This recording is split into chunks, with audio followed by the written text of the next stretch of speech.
Mas o Senhor me fazia ver, irmão, que a menina representa cada um de nós. A menina representa Israel. A menina representa a pessoa que obedece e a pessoa que desobedece. Assim como Israel. Você pode falar para mim, mas eu não quero me parecer com essa menina. Essa menina, ela foi levada cativa da sua terra. Essa menina, ela foi levada escravizada da sua terra. Mas eu quero que você preste atenção, irmão, em cada personagem bíblica que eu vou mencionar aqui. E você vai se colocar na posição e vai dizer: será se eu me pareço com algum desses? Será se o Senhor está me mostrando alguma coisa sobre a minha vida? Eu quero te dizer, igreja do Senhor Jesus, que nada aqui aparenta, louvado seja Deus, quer dizer aquilo que realmente é. A Bíblia diz que hoje nós vemos por espelho. Paulo, quando escreve isso, ali em Corinto, naquele tempo o espelho era apenas um latão, que as pessoas socavam ele, batiam nele, e a pessoa conseguia ver o seu reflexo no espelho. Então você vê quão difícil é a pessoa ver a sua face no espelho. Hoje nós nos vestimos, hoje nós nos encontramos perante o espelho, e nós vemos, irmão, face a face, como nós somos realmente. Então a Bíblia vai dizer que aquilo que se apresenta na sua vida, aquilo que se apresenta na minha vida, aquilo que se apresentava perante Israel, verdadeiramente não era aquilo que está por vir. Louvado seja o nome santo do Senhor. Paulo vai continuar falando, irmão, que quando vier aquele que é perfeito, falando acerca de Jesus, tudo aquilo, irmão, que é difícil de ver, nós vamos entender. Louvado seja Deus.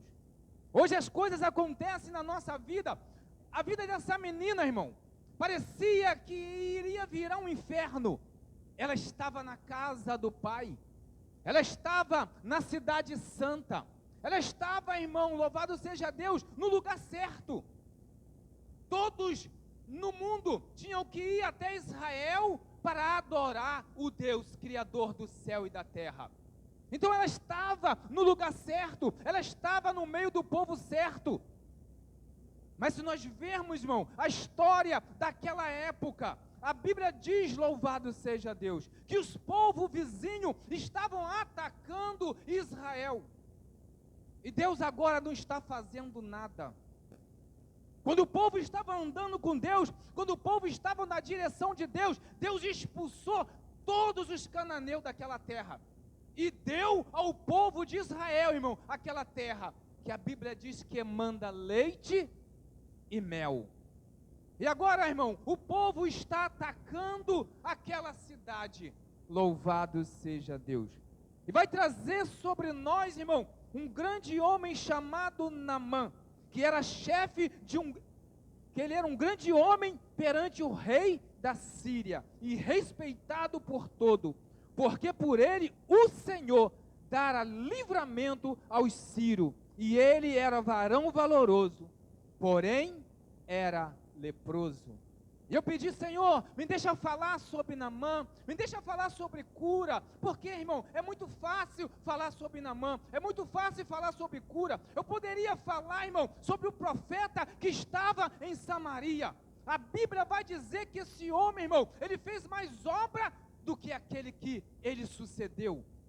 A obra que Elias fazia era grande, irmão, mas as obras na vida desse profeta, irmão, era muito maior. Eu poderia aqui enumerar muitos feitos de Eliseu, mas o Senhor quer que eu falo acerca da menina. A mensagem vai dizer, irmão, que a menina foi levada prisioneira daquela terra. A menina foi levada escrava daquela terra. Ela estava na casa do pai, ela estava na nação certa, mas por causa do pecado de Israel, irmão, Essa menina representa Israel. Mas será se ela estava em pecado? Nós vamos ver, irmão, no decorrer da mensagem. Porque muitas vezes, irmão, nós vemos a situação e nós julgamos. Louvado seja Deus. Jó pareceu enfermo. Jó pareceu todo leproso, irmão. E muitos começaram a julgar. Olha aí, tem pecado aí. Alguma coisa está acontecendo. Não era esse o homem que levantava as pessoas caídas? Agora ele está prostrado. Nós estamos aqui orando por ele e nada acontece. Assim é o homem e a mulher, irmão. Mas Deus, ele julga diferente. Aquilo que acontece na sua vida, muitas vezes não é para te abater. Nós não sabemos, irmão, como era a procedência da família dessa menina. Nós não sabemos como essa família vivia, se vivia na idolatria. Se essa menina, no meio da sua casa, irmão, ela estava angustiada, talvez somente ela buscava a face do Senhor. A Bíblia vai dizer que essa menina foi levada, algo que parecia, irmão, que seria o fim para a sua vida. Mas ali, naquele lugar, irmão, servindo aquela família, ela teve a oportunidade, irmão, de ver aquele homem, a qual a Bíblia garante que ele era um grande homem, um grande general do exército daquela cidade. E o seu rei os tinha como grande estima, louvado seja Deus. Porém, ele era leproso. Então não adianta, irmão, a grandeza do homem, não adianta a grandeza da mulher, se não tiver a presença de Deus. E falando de Naamã, Naamã estava, irmão, numa terra estranha para o nosso Deus. Naamã estava no meio de um povo, irmão, que adorava qualquer Deus feito pela mão do homem. Mas a Bíblia vai dizer que o Senhor estava olhando em direção daquele homem. O Senhor, irmão, estava olhando na direção daquele homem. E assim foi na minha e na sua vida. Como aquela menina, irmão, muitos aqui nasceram num berço evangélico. Muito aqui, e muitos, eu não falo só aqui, irmão, eu falo na igreja universal, na igreja do Senhor, lavada e remida pelo sangue do Cordeiro. Muitos teve a felicidade, aleluia, de nascer num berço evangélico, irmão, com a proteção de Deus, com a proteção dos seus pais, porque foram apresentados ao Senhor, irmão, é herança do Senhor, louvado seja Deus. E como Naamã, alguns de nós aqui, irmão,